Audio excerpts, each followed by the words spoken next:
Hello everyone. इस video पे हम लोग स्टडी करेंगे एनसीईआरटी करंट इलेक्ट्रिसिटी के न्यूमेरिकल नंबर 23 एंड 24। बाकी न्यूमेरिकल्स देखने के लिए आप लोग प्लेलिस्ट पर जाकर चेक करें, आपको सारे न्यूमेरिकल्स एनसीईआरटी करंट इलेक्ट्रिसिटी के उस पर मिले।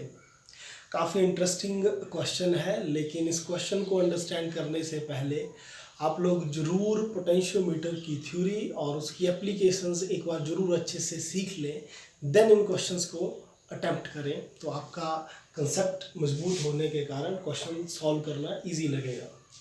क्वेश्चन कुछ इस तरह से है कि ये है आप लोगों का पोटेंशियोमीटर और ये है बैटरी और ये ए बी वायर और ये दो रजिस्टर्स आर एंड एक्स और एक सेल के थ्रू एक गैल्वेनोमीटर और ये टच किया गया है जॉकी ए बी वायर के बीच में, विच मीन्स ये आप लोगों का बैलेंस पॉइंट होगा। उसका नाम मैं सी रख देता हूँ, जो हम लोगों के ऊपर है सी जे, जो भी आप लोग रखें। अब मेन बात देखिए, जो गिवन है the balance point for resistor R equal to 10 ohm. जो रजिस्टर है आपका 10 ओम का, उसके लिए जो बैलेंस पॉइंट है दैट इज 58.3 सेंटीमीटर। ठीक है। सपोज कीजिए कि जो करंट फ्लो कर रहा है सर्किट में वो आई है, सो ड्रॉप अक्रॉस आर कितना होगा? Drop across this resistance R, उसको E1 मान लें and that will be equal to I R is equal to I R, और L1 की वैल्यू तो 58.3 ही रहेगी। फिर नेक्स्ट आप लोग अगर देखेंगे कि while that unknown resistance x, ये जो x है उसके लिए 68.5 सेंटीमीटर है। for unknown resistance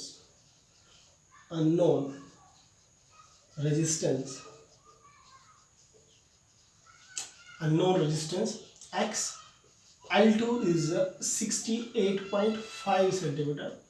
ठीक है, 68.5 centimetre. So drop across x is E2, take it E2 and that will be I into x, और L2 is 68.5। ये मैंने ऐसे ही दो बार लिख लिया, आप लोग एक बार ही लिखें। देन हम लोगों ने जो इसकी प्रॉपर्टी पढ़ी थी कि comparing the EMF of two cells, उसका रिजल्ट अगर आप लोगों को याद होगा तो वो था E1 over E2 is equal to L1 over L2। So same E1 की वैल्यू आप लोग देखिए क्या है, IR, और E2 की वैल्यू है IX। L1 लेंथ इज 58.3 और L2 है 68.5।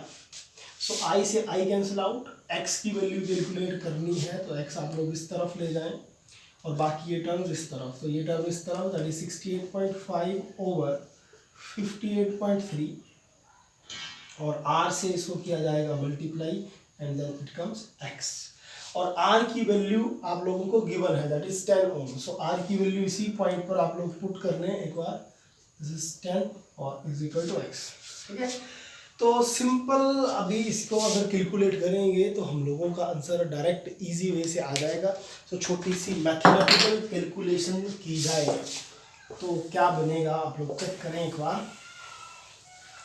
अगर मैथमेटिकल कैलकुलेशन करेंगे तो इस पॉइंट को अगर मैं हटा दूं तो देखिए 10 इस पॉइंट पर आएगा, देन 10 से 10 कैंसिल आउट। ठीक है, तो ये बन गया 685 और 58.3, सो टेक इट 58। ठीक है, अप्रॉक्स में 58.3 को मैंने ले लिया 58।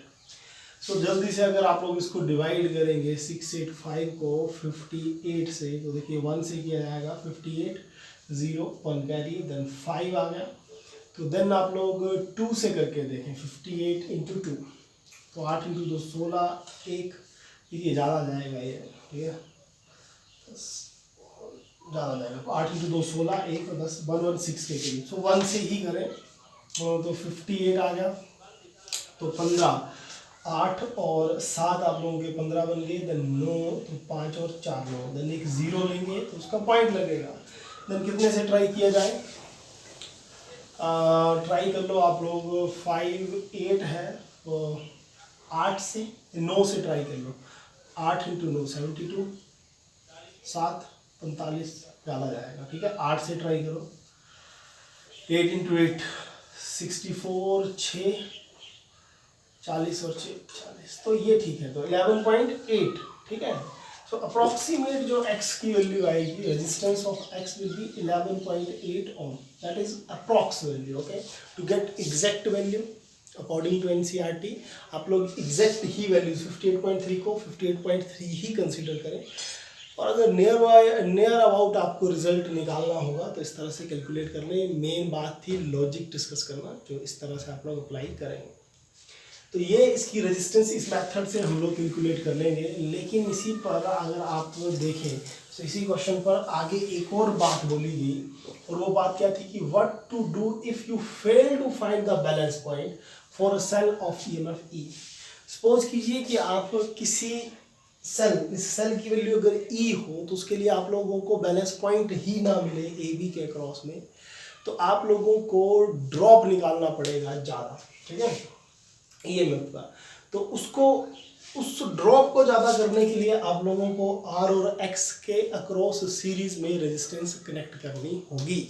Okay, so if you will not get, simply देखिए, if you will fail to find balance point of a cell of EMF E, to overcome this problem connect a resistance in series with this R and X, okay, so that drop will increase। अगर drop increase कर जाएगा तो आप लोगों को point 101% मिलेगा, ठीक है। तो ये था क्वेश्चन नंबर 23।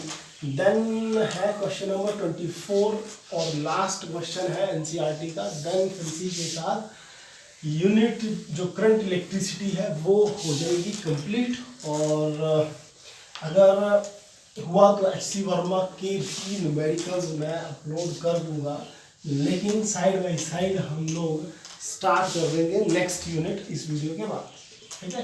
तो 2 यूनिट्स आप लोगों की मैंने कंप्लीट कर दी हैं। आप लोग ज़रूर चेक करें, ज़्यादा से ज़्यादा वीडियोस देखें, और प्लेलिस्ट पर आपको न्यूमेरिकल्स मिलेंगे तो न्यूमेरिकल्स भी सॉल्व करें, ताकि आप लोग कॉम्पिटिटिव एग्ज़ाम भी पास आउट कर सकें विद बोर्ड एग्ज़ाम के साथ। तो लास्ट क्वेश्चन जो है वो देखिए आप लोग क्या है, क्वेश्चन नंबर 24। तो सर्किट आप लोग देखिए, मोस्ट इम्पोर्टेंट है सर्किट। तो सर्किट कुछ इस तरह से है कि 2 वोल्ट की बैटरी कनेक्टेड है, 2 वोल्ट की बैटरी कनेक्टेड है, और ए बी पॉइंट्स पे वायर, और ए से एक 1.5 वोल्ट की बैटरी, और देन फिर एक रेजिस्टेंस, एक्सटर्नल रेजिस्टेंस 9.5 ओम की कनेक्टेड है। और अगर इसके अक्रॉस मैं गैल्वेनोमीटर कनेक्ट करूं तो सपोज कीजिए ये बैलेंस पॉइंट मिल रहा है, और अगर इसके क्रॉस करूं तो गैल्वेनोमीटर पॉइंट इस पॉइंट पर मिलेगा। ये है आपका डायग्राम, ठीक है।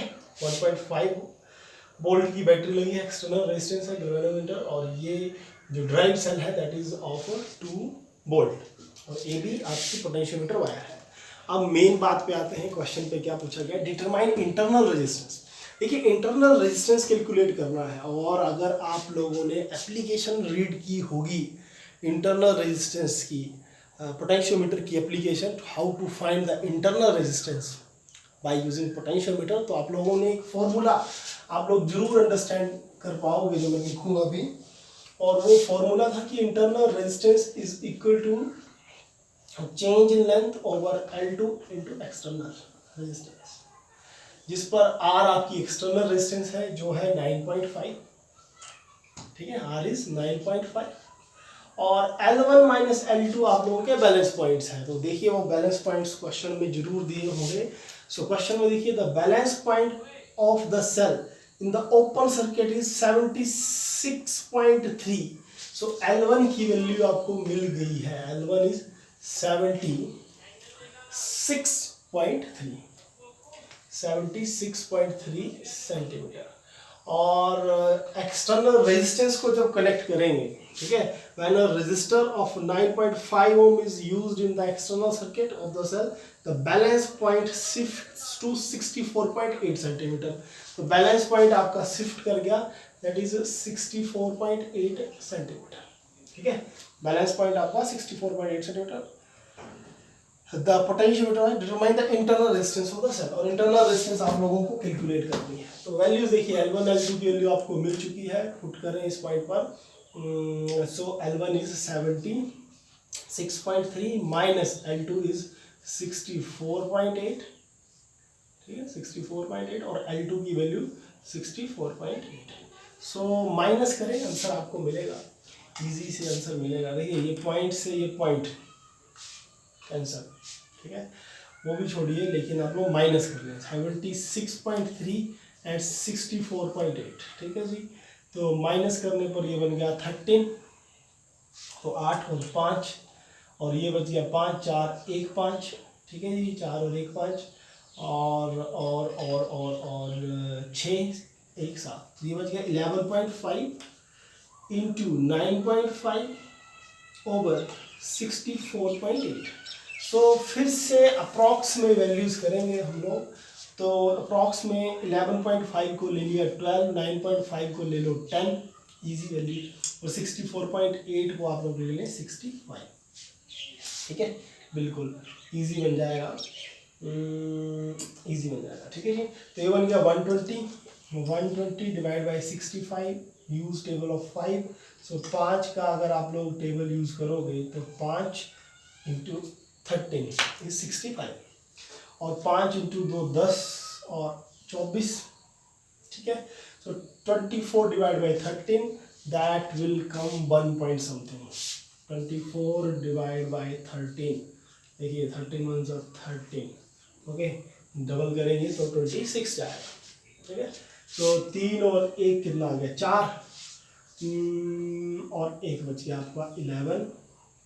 देन 1 0 अपनी तरफ से ले, तो उसका पॉइंट लगेगा। देन 13 13 इंटू 9 करके देखिए, 13 इंटू 9 डाला, 13 इंटू 8 का, ठीक है, 8 इंटू 3 24 2 8 104, ठीक है। सो 13 into 8 is 104 and it will come 6। So approximate is 1.8, ठीक है जी। फिर से अप्रॉक्स में ही मैं आंसर दे रहा हूँ, दैट इज 1.8, और किसकी वैल्यू, इंटरनल रेजिस्टेंस की, तो रेजिस्टेंस है तो ओम में। So answer is R is equal to 1.8 ohm. So इस तरह से हम लोग इंटरनल रेजिस्टेंस पता करेंगे। इजी था बिल्कुल, अगर एप्लीकेशन रीड की होंगी तो डायरेक्ट फॉर्मूला यूज़ करें, डायरेक्ट वैल्यूज डालें, डायरेक्ट आंसर आएगा। तो इसके साथ यूनिट करंट इलेक्ट्रिसिटी एनसीईआरटी के हर न्यूमेरिकल आपको सॉल्व मिलेगा अब इस चैनल पे। सेकंड, 1-2 क्वेश्चंस जो थ्योरेटिकल है वो आप लोगों को हो सकता है कि इंटरनेट से आपको वर्डिंग उठानी पड़े, वरना डिस्कस तो मैंने वो भी इस चैनल पर किया है। लेकिन फिर भी कोई क्वेश्चन आपको अगर अच्छे से समझ ना आए, आप लोग कमेंट करें ज़रूर, और मैं उस पर आप लोगों को या तो वीडियो अपलोड करूँगा या आपका डाउट किसी ना किसी वे से ज़रूर सॉल्व करूँगा। So thank you so much.